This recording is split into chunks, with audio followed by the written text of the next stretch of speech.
The East-West Gym is well known to all of our 50-year grads. It was certainly a major part of campus at that point in time. Some of us had classes in both the West Gym, or what we referred to as the old gym, and the new gym, which was East Gym. I'm sure we all recall fondly the old locker rooms under the West Gym and East Gym, and the aromas that would come out of those locker rooms.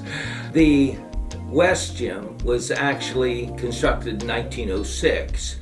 It was at the time the finest physical education facility in the Commonwealth of Pennsylvania. It was revered by physical education majors.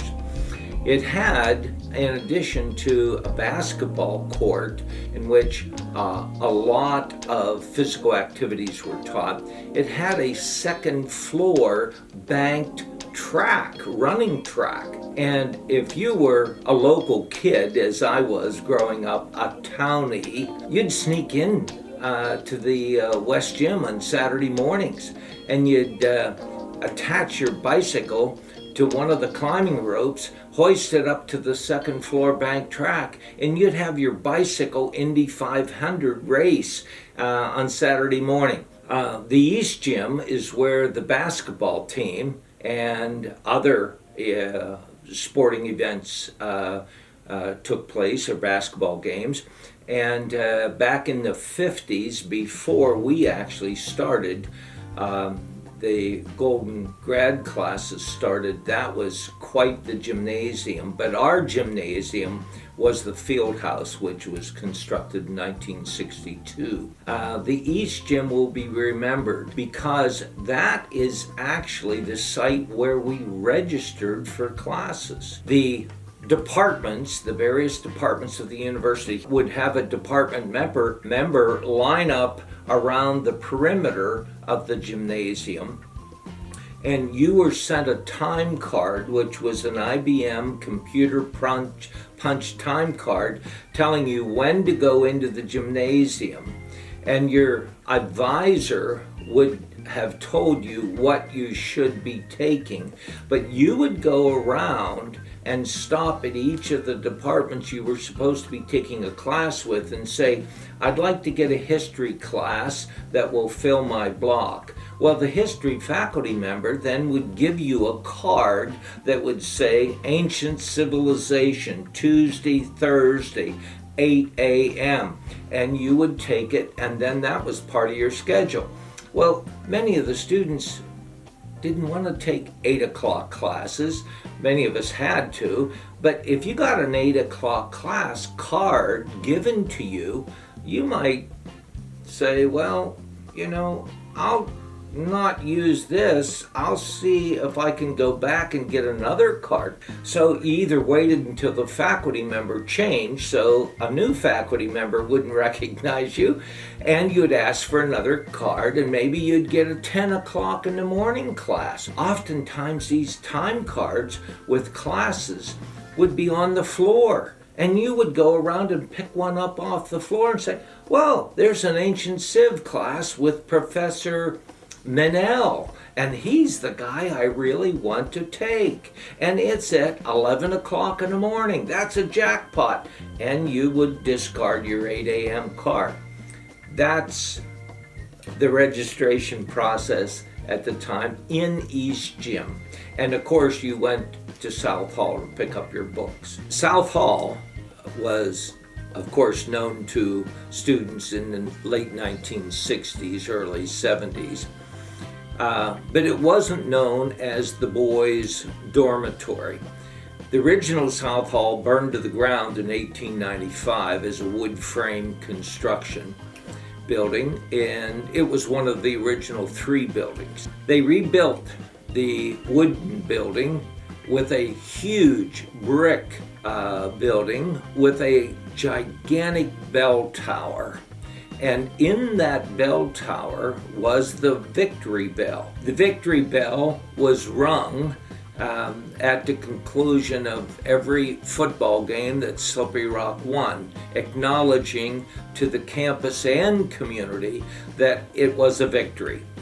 Those of us who were on campus in the late 1960s will remember South Hall as this old building with some ivy on it and these beautiful big old porches, but we really didn't go inside, except that was the book repository for many of us early in our tenure as students at Slippery Rock. We would go to East Gym, get registered, then we would go right next door, and you'd always look for the used book if you could find a used book, because that was so much cheaper than a new book. The chapel was in the center of the old historic part of campus. It was the second chapel. The first wood frame construction burned to the ground in 1896 and was rebuilt with this Norman architecture, gorgeous, large, limestone chapel. It was described by many as the most beautiful building in Butler County.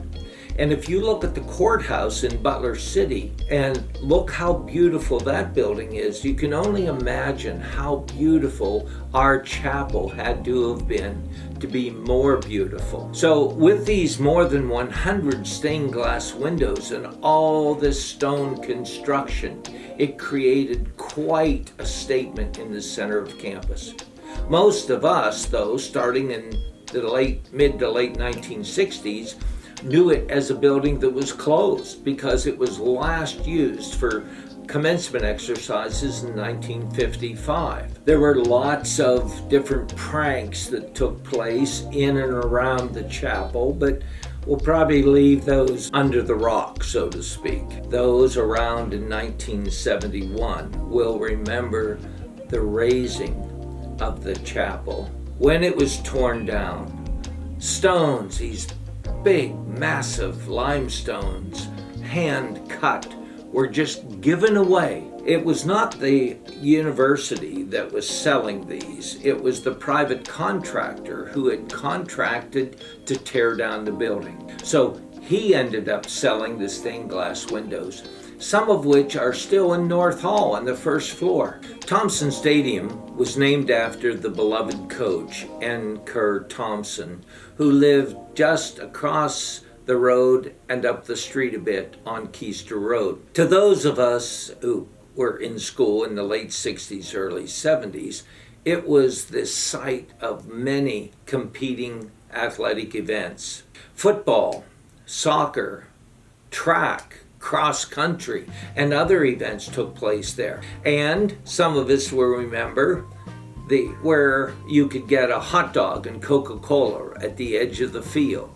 If you were an athlete and not participating in the event that was taking place on the field, you oftentimes had to work in the hot dog stand in order to assist in paying for your athletic jacket, like the one behind me.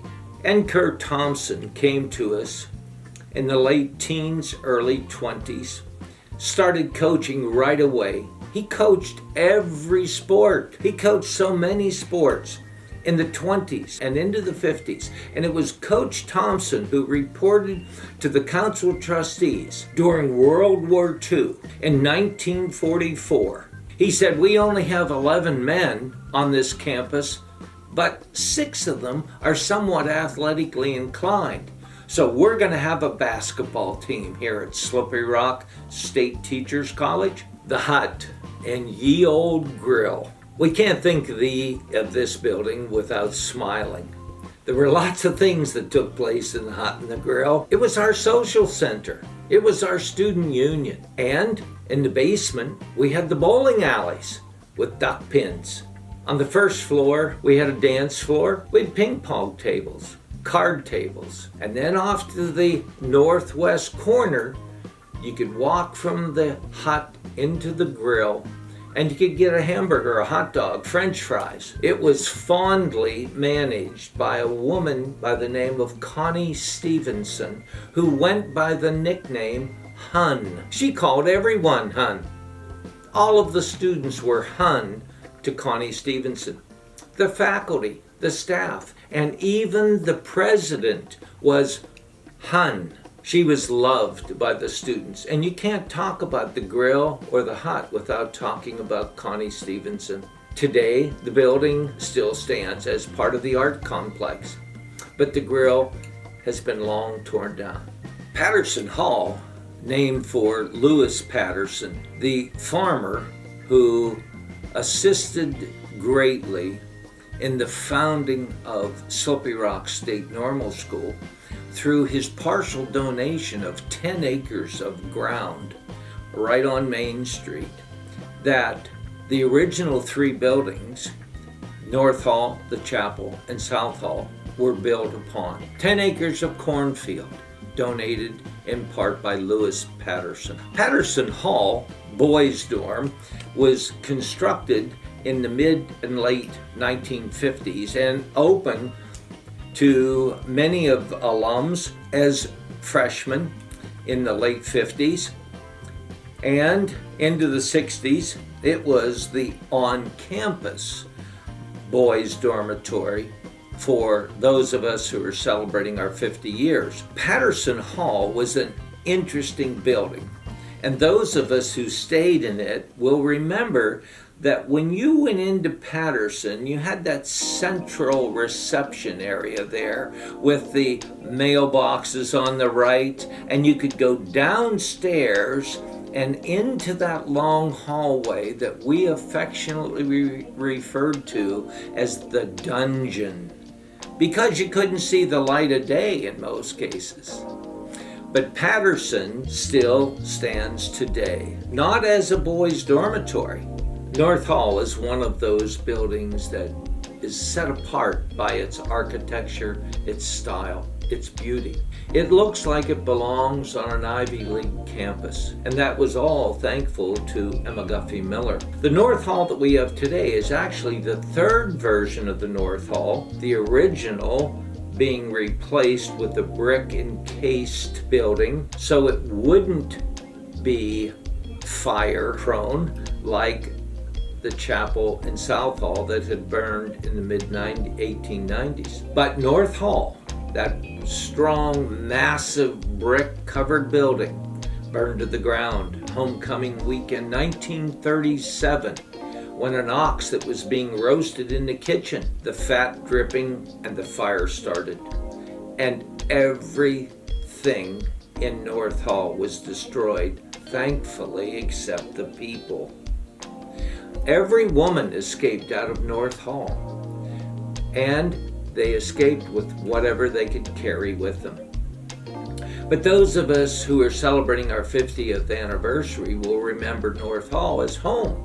The women at least will. And the men, well, we always wanted to get into North Hall, but Mrs. Yartz and some of the other house mothers were pretty tough. North Hall. It's also where later years, the Pennsylvania Room and the University Club. Today it houses the stained glass windows that remain on campus from the chapel and worth a visit. Maltby Library. That's where all of us went to study and trying to get dates. Those of us in the 1960s will remember Maltby Library, those 2 large rooms as soon as you walked in, up the steps, the newspapers that hung in the racks that you could take and sit and read, and the librarians that would say, "Shh, this is a library." And then the 2 rooms in the back that were pretty much filled with books and stacks. And upstairs, the 2nd floor, also the same. Thanks to Albert Maltby, one of the greatest presidents who ever was on our campus. From 1890 to 1916, 26 years, Albert Maltby served this institution and deserves his name on that building. The oldest building on campus is not one of the original 3. Old Main, built in 1893, after the original North, South, and chapel were built. It is the oldest building on campus. It's what we have remaining from that very early historical era. Old Main initially was built with classrooms on the first floor, some offices, faculty offices, the mail room, and so on. Second floor, more classrooms. The third floor was originally the gymnasium. And when you go through the Old Main today, take a look at the glass walls that are in between some of the rooms and the stairway areas. You'll still see the chicken wire embedded into the glass because that was supposed to be the safety glass. It was the registrar's office on the first floor. It's where we went to perhaps change a class or add a class. It also was where we went to pay bills with the Office of Student Accounts. We also could go to the PR office on the second floor, but the president's office, originally on the first floor of Old Main, was moved to the third floor with the other vice presidents. No more gymnasium. McKay Education Building. Many of us took classes in McKay, especially if we were elementary or secondary education majors. Named for Marie McKay, who was the registrar in the 1930s into the early 1960s before Dorothy Billingsley became the registrar. Marie McKay was a force to be reckoned with. Marie McKay gave her life to Slippery Rock State Normal School and Slippery Rock State Teachers College, and her name is on the building today. Her nephew, William McKay, may have actually taught some of us in English or speech, and the later alums may have had Mary Agnes McKay in elementary ed when she was department chairperson. Some of us will remember McKay Education Building as a building where we actually went to elementary school. And those of us townies did just that. Elementary school, kindergarten through third grade, was on the first floor. Grades 4, 5, and 6 on the second floor. Krause Hall. Well, those of us who are celebrating our 50 will not remember Krause Hall. We'll remember it as Riviera. Riviera Dorm was that boys' dorm, opened fall of 1966, our freshman year. If you're a 1970 alum, Riviera and Towers were part of a 5-building complex. The other 3 buildings were up on top of Ginger Hill. Summit, Sentinel, and Fairview Halls were up on the hill. And Riviera is no longer. Yes, it gave way to Krause Hall, named for Stanley Krause, who was the benefactor and the individual who built the building to begin with. It was raised. It is now a large open parking area for commuters as they come on campus. Towers is still down there. Summit, Sentinel, and Fairview are in part still up on the hill. Caruth Rizza Hall will be reviewed by many of us alums somewhat strangely because we don't recognize the name Caruth Rizza. Actually, the name Caruth Rizza comes in honor of Carolyn and Paul Rizza, Carolyn the son of Mrs. Caruth, who together provided money to do a major renovation of what those of us in the 60s called West Hall. And before West Hall, it was called the Model School.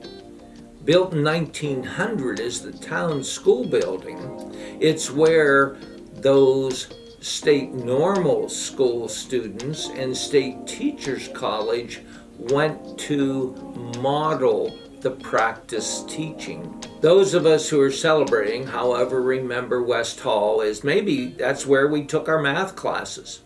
It was many things to many people. It is a well refurbished building today, thankfully, because of the Caruth Rizza family.